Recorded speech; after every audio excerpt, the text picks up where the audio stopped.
மத்தேயு எழுதிய நற்செய்தி 5ஆம் அதிகாரம் 13 முதல் 16 வரையுள்ள இறை வார்த்தைகள். உப்பும் ஒளியும். நீங்கள் மண்ணுலகிற்கு உப்பாயிருக்கிறீர்கள். உப்பு உவர்ப்பற்று போனால் எதை கொண்டு அதை உவர்ப்புள்ளதாக்க முடியும்? அது வெளியில் கொட்டப்பட்டு மனிதரால் மிதிபடும், வேறு ஒன்றுக்கும் உதவாது. நீங்கள் உலகிற்கு ஒளியாயிருக்கிறீர்கள். மலை மேல் இருக்கும் நகர் மறைவாயிருக்க முடியாது.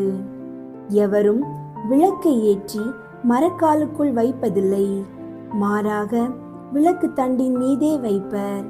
அப்பொழுதுதான் அது வீட்டிலுள்ள அனைவருக்கும் ஒளி தரும். இவ்வாறே உங்கள் ஒளி மனிதர் முன் ஒளிர்க. அப்பொழுது அவர்கள் உங்கள் நற்செயல்களைக் கண்டு உங்கள் விண்ணகத் தந்தையை போற்றி புகழ்வார்கள்.